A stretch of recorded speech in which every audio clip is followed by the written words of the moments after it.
St. Catherine of Siena, looking at Imago Dei. This is in her book, Dialogue.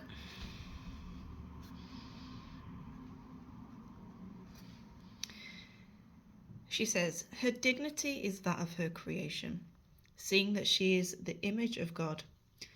And this has been given her by grace, and not as her due. In that same mirror of the goodness of God, the soul knows her own indignity, which is the consequence of her own fault. So when we are looking at this document, we are talking about the dignity that is her creation.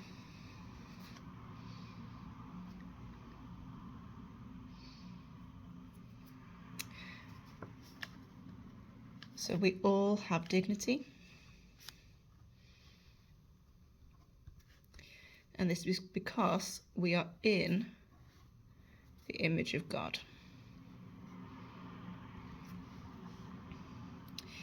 This has been given her by grace. Grace is God's love. And not as her due. So not because she deserves it, but because God loves us. In the same mirror of the goodness of God, we are the mirror image. Humans are the mirror image.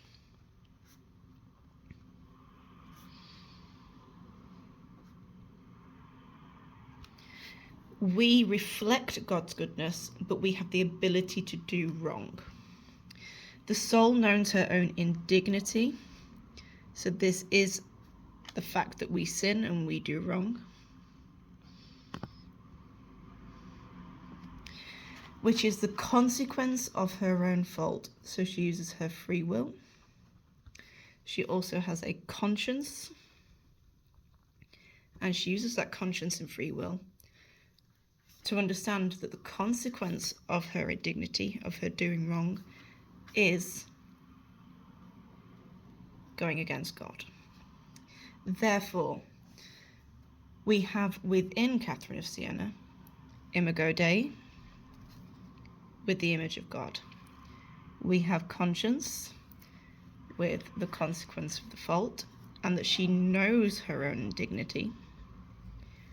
And we have God's goodness because we mirror the goodness of God. All of this links with sanctity of life. And with dignity, this also leads to respect. This is Catherine of Siena in a very short, very quick look.